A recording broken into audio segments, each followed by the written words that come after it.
ఇప్పుడు మామూలుగా దీంట్లో పార్లమెంట్ స్టాండింగ్ కమిటీ ఒక నివేదిక ఇచ్చారు.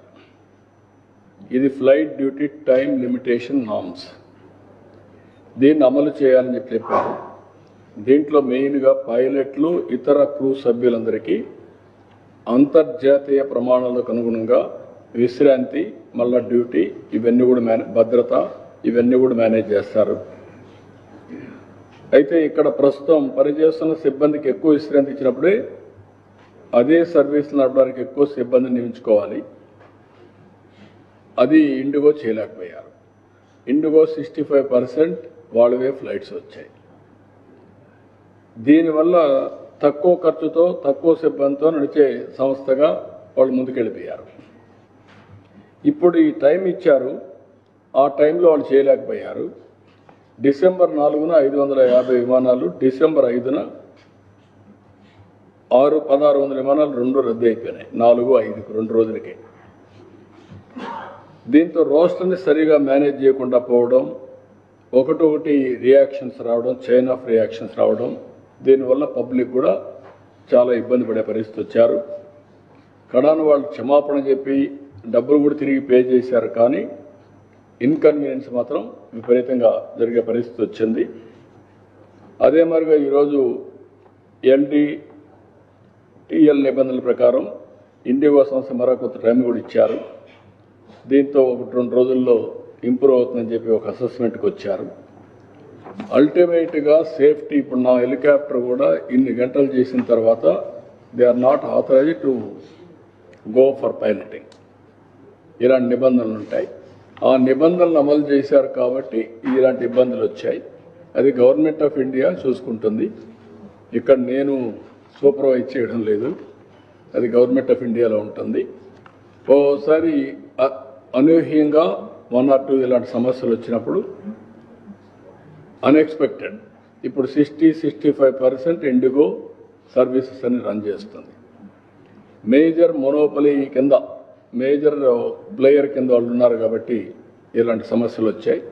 దాన్ని గవర్నమెంట్ ఆఫ్ ఇండియా సార్ట్అవుట్ చేస్తుంది. I have confidence.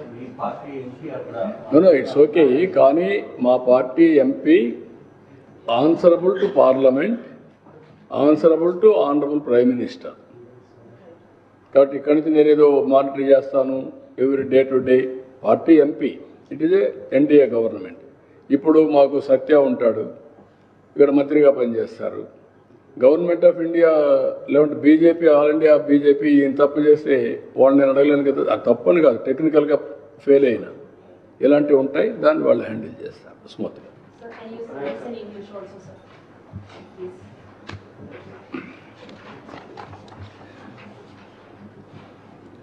Parliament Standing Committee has given a report, FDTL report, Flight Duty Time Limitation Norms. On the basis of that, what is the work pilots can do, and also related crews, everybody, how they are going to operate in flight journey. Always there are some norms. Pilot cannot exceed number of hours on duty. They need some sufficient rest, or otherwise there will be a problem. But only Indigo has managed all these years low budget airline, and also they won't recruit people. Because of these norms, they have to implement it. All of a sudden, December 4, 550 flights, December 5th, 600 flights have been cancelled. Huge inconvenience for the people, passengers, because non-managing the rostrum. That is where they have committed a mistake.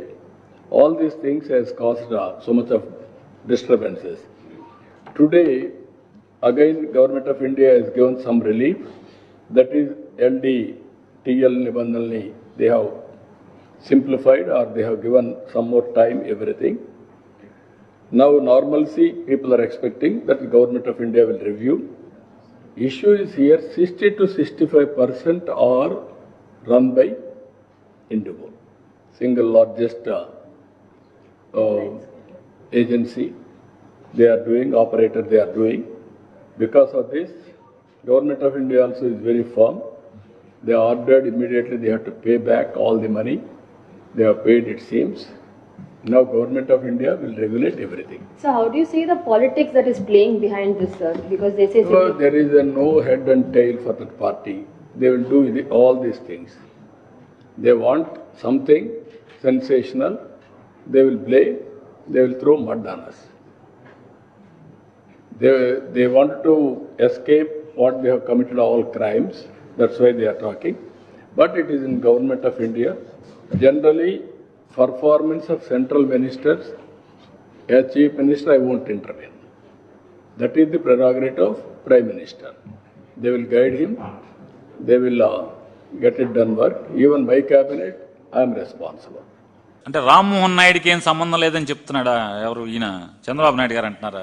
నిన్న చంద్రబాబు నాయుడు గారు అన్నాడా? నిన్న చంద్రబాబు నాయుడు గారు అంటున్నారా? కేంద్రం చూసుకుంటుందా అంటే నేను వేరే సరదా కంటే మీరు ఏమనుకోకపోతే నేను నిన్న చంద్రబాబు నాయుడు గారి ప్రెస్ మీట్ కూడా చూశానండి.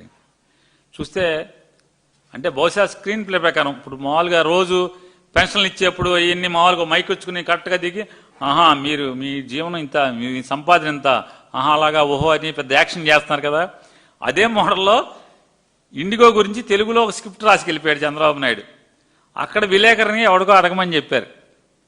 చంద్రబాబు నాయుడు దగ్గర రమేష్ గారు అని ఒక ఆయన ఉన్నాడు. ఈ రమేష్ గారు కాదు, అక్కడ ఒక రమేష్ గారు ఉన్నాడు. ఆ రమేష్ గారికి చెప్పినట్టున్నాడు ముందే ఈ క్వశ్చన్ విలేకరితో ఎవరితో అడిగిచ్చని. ఆయన చీట్లు రాసుకుని ఉంటాడు బహుశా రమేష్ గారు. చీట్లు రాసుకుని తలకోడి చీటీ పంపిస్తే ఆ చీటీ ఇంగ్లీష్ విలేకరికి వెళ్ళింది. దరిద్రం చూడండి, చంద్రబాబు నాయుడు దరిద్రం. ఇంగ్లీష్ విలేకరికి వెళ్ళినట్టుంది. అతను ఆ క్వశ్చన్ మొత్తం ఇండిగో మీద ఇంగ్లీష్లో అడిగేశాడు. అడగగానే ఈయనకేమో మొత్తం తెలుగులో ఉంది ఇక్కడ స్క్రిప్ట్ అంతా. తెలుగులో మొదలుపెట్టాడు చూసి. ఆడు ఇంకా తొంటలాగా ఉన్నాడు ఇంగ్లీష్ విలేకరి.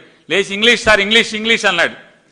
ఇంగ్లీష్ అనగానే చూశాడు, మళ్ళీ తెలుగులోనే మొదలెట్టాడు. ఆడు ఇంగ్లీష్ అన్నాడు, ఈయన తెలుగులో మొదలెడతాడు. చివరికి central government will take look after, I will take after అని మూసేశాడు. ఇన్ని తిప్పలేందుకు చంద్రబాబు నాయుడు గారు? సూటిగా నేను తెలుగులో అడుగుతున్నా, నేను ఇంగ్లీష్ విలేకరులాగా మీ రమేష్ చీటీ మారిపోయినట్టుగా చీటీ మారకుండా నేను స్ట్రైట్ అవే తెలుగులో అడుగుతున్నా. నారా చంద్రబాబు నాయుడు గారు ఒకటి మాట్లాడండి. మీరు ఈరుడు సూర్యుడు ఇంద్రుడు చంద్రుడు అని రామ్మోహన్ నాయుడిని సెంట్రల్ మినిస్టర్ కేంద్ర మంత్రి చేశారు కదా మీరు. ఏది ఆయన విమానయాన శాఖ పౌర విమానయాన శాఖ మంత్రి చేశారు ఆయన్ని. మొత్తం తెలుగులోనే అడుగుతున్నా. నాకు ఇంగ్లీష్ రాదు, మీకు లాగానే పట్టుకొస్తే తెలుగు రాదు. తెలుగు తప్పితే ఇంగ్లీష్ రాదు నాకు కూడా. మన ఇద్దరం సేమ్ టు సేమ్ మన ఇద్దరం. ఏదో అంటాడు, ఏదో సినిమాలో మీ వాడు ఉప ముఖ్యమంత్రి అంటాడు కదా, గీసుకుంటుంది గడ్డం వేసుకుందని. మీరు మేకప్ వేసుకుంటారు, నేను మేకప్ వేసుకుని అంతే. ఇద్దరం సేమ్ టు సేమ్. ఇద్దరికి పట్టుకొచ్చి అక్షరం మాకు ఇంగ్లీష్ ముక్క రాదు ఇద్దరికి. మన ఇద్దరికి తెలుగులోనే మాట్లాడుతున్నా, తెలుగులో అడుగుతా. 2024లో మీ యొక్క అబ్బాయి అంటే మీ నామినీ మీ అబ్బాయి ఆ అబ్బాయి ఏరా అనుకుంటారు. అతను మీరు కేంద్ర మంత్రి చేశారు. అతను రామ్మోహన్ నాయుడు మినిస్టర్ అయ్యేప్పటికీ కేంద్ర ప్రభుత్వం మీ కూటమి ప్రభుత్వమే ఒక సర్క్యులర్ రిలీజ్ చేసింది, ఒక గైడ్ లైన్స్ ఇచ్చింది. ఏమనిచ్చింది? పైలట్లకి రెస్ట్ కావాలి. ఎందుకని? విమాన ప్రమాదాలను నివారించడం కోసం పైలట్లకి రెస్ట్ కావాలి. పని గంటలు తక్కువ ఉండాలి, రెస్ట్ ఎక్కువ ఉండాలి అని చెప్పి నిబంధనలు, కఠినతరమైనటువంటి నిబంధనలన్నింటినీ కూడా పొందుపరిచి 2024లో కేంద్ర ప్రభుత్వం అది కూడా మీ రామ్మోహన్ నాయుడు శాఖే జారీ చేసింది. ఏం చేయాలి రామ్మోహన్ నాయుడు? పెళ్ళిళ్ళు డ్యాన్సులు చేస్తారు, రీల్స్ చేసుకుంటారా? ఏం చేసుకుంటారు? మన పంచాయతీల్లో తరగతి గదుల శంకుస్థాపన, లేకపోతే సిమెంట్ రోడ్డు శంకుస్థాపన, వెళ్ళి ఊకదంపుడు ఉపన్యాసం, జగన్మోహన్ స్టాఫ్ని లోపల వాళ్ళని ఎంత టైం డ్యూటీ చేశారనేవి కూడా గైడ్ లైన్స్ వర్తిస్తాయని చెప్తున్నాడు. కేవలం పైలట్లకే కాదు, దాంట్లో పనిచేసి మంచినీళ్ళు సర్వ్ చేసేవాళ్ళు, లేకపోతే సేఫ్టీ ప్రికాషన్స్ చెప్పేవాళ్ళు, గైడ్ చేసేవాళ్ళు, స్టాఫ్ ఉంటారు కదా, వాళ్ళు కూడా కంపల్సరీ గైడ్ లైన్స్, ఈ safety guide lines, rest period compulsory వాళ్ళకు కూడా కావాలని చెప్తున్నారు. మరి అవన్నీ కూడా స్టాఫ్ రిక్రూట్మెంట్ జరుగుతుందా, జరగట్లేదా? జరగకపోతే ఏం చేయాలి? ఇంకొక విచ్చలవిడితనం కూడా మీరు చూసుకోండి, పట్టించుకోండి చంద్రబాబు నాయుడు గారు.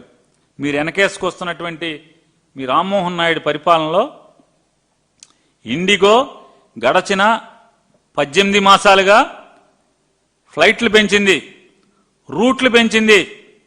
అంటే వాళ్ళు ఎగిరేటువంటి రూట్లు పెంచింది, డెస్టినేషన్స్ పెంచింది, వాళ్ళు చేరుకునేటువంటి డెస్టినేషన్స్ పెంచింది, ఆక్యుపెన్సీ రేషియో పెంచుకుంది. కానీ ఫ్లైట్లు పెంచుకోవటం లేదనేది మీ ఓడు ఎందుకు రివ్యూ చేయలేదు? పర్మిషన్ ఎందుకు ఇచ్చారు? ఎప్పటికప్పుడు టైం టు టైం పర్మిషన్. అంటే కొత్తగా రూట్లు అడుగుతున్నాడు ఏంటిడు?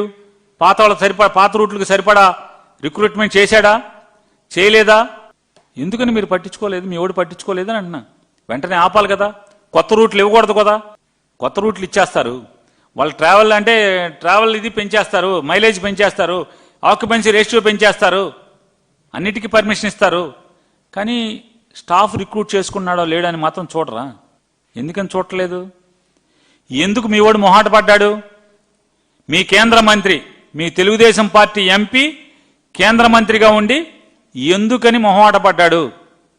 ఏం లాలూచి ఏంటి అని అడుగుతున్నాను. ఎందుకు రివ్యూ చేయలేదు? మరి అదే కదా చేయాల్సింది. అది ప్రజలు తప్పు పడితే వైఎస్ఆర్ కాంగ్రెస్ పార్టీ మీద పడి ఆడవటం. ఏ ఒక్కరోజన్నా రివ్యూ చేశారా అని అడుగుతున్నాను.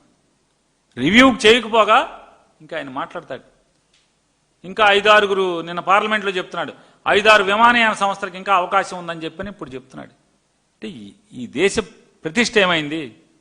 మీ మంత్రి వల్ల, మీ తెలుగుదేశం పార్టీ ఎంపీగా మీరు మీకు వచ్చిన వాటాలో మంత్రిగా పెడితే రాష్ట్రం పరువే కాదు, ఈ దేశం పరువు ఏమైందని అడుగుతున్నాను. దేశం పరువు పోయింది కదా. జనం స్థితిగతులు చివరికి చనిపోయిన మనిషి శవాన్ని కూడా చివరి కోరిక మేరకు తీసుకొచ్చి కన్నం దహనం చేయలేని పరిస్థితులు ఉంటే ఎంత భావోద్వేగాలతో ప్రజలు అల్లాడుతున్నారు. లక్షల మంది ఏం చెప్తున్నారు? మీరు మెల్లగా సర్దుకుంటుందని చెప్తున్నారు.